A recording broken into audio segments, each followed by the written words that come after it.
পত্রঝরা শীতের ধূসর মাঠে সুশৃঙ্খলভাবে দাঁড়িয়ে আছে সারি সারি বাঁশ। শ্রমিকদের হাতুড়ি পেরেকের টুকটাক শব্দে মুখরিত চারপাশ।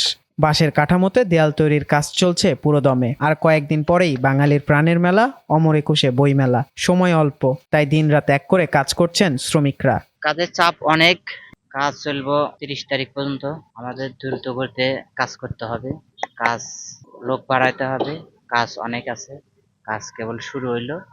আমাদের কাজ 30 তারিখ পর্যন্ত মেয়াদ আছে, এর মধ্যে শেষ করতে হবে।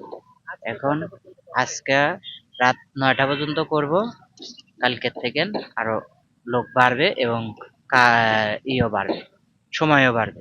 না, আমরা প্রতি বছরই আসি, আমাদের কাছে খুব ভালো লাগে, কাজ করে আমাদের খুব আনন্দ পাই।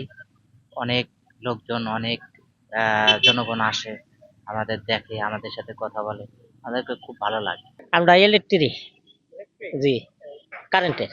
হ্যাঁ হ্যাঁ হ্যাঁ, কারেন্ট। এই আইতে আইতে 8:30 বাজে, আগরগাঁও তাই 8:30 বাজে, ওই 5টা সময়, 5টা দিকে দিয়া। হ্যাঁ, ইলেকট্রিক খাম্বা ওটা আরেক গুরু লোক আঙ্গুরি। ওই যে আমরা মাটির নিচ দিয়ে দিব, লাইন দিব, ওরা মনে মনে বাতি দিব ইলেকট্রিক। এটা 1 তারিখের আগে হারবো।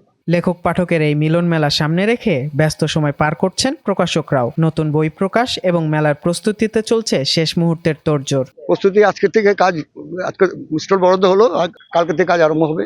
মেলার আগেই করা হচ্ছে, মেলার আগে 30 তারিখের মধ্যে করবো আর কি। ছাপানো মোটামুটি, আর কিছু বাকি আছে, মোটামুটি ছাপানো রেডি আছে। আমরা তো আশা করি ভালো হবে। আমাদের হলো ইহা প্রকাশনী আর 145 এবং 146 নম্বর স্টল।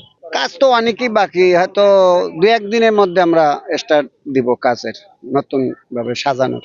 এবছর আমাদের মনে হয় 20 পার হইব, 20টার উপরে বই আইব নতুন। 1972 সালে ঢাকা বিশ্ববিদ্যালয়ের সংলগ্ন বর্ধমান হাউস প্রাঙ্গণের বটতলায় মাত্র 32টি বই নিয়ে শুরু হয়েছিল অমর একুশে বইমেলা। সময়ের পরিক্রমায় সেই ছোট মেলা এখন পরিণত হয়েছে বাঙালির সংস্কৃতির অন্যতম বৃহৎ উৎসবে। গত বছর এই বইমেলায় দর্শনার্থীর সংখ্যা ছাড়িয়েছিল 60 লাখ, আর বই বিক্রি হয়েছিল প্রায় 60 কোটি টাকার।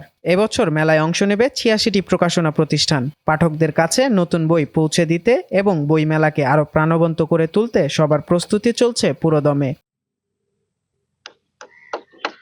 মইনুল ইসলাম, নন্দন টিভি।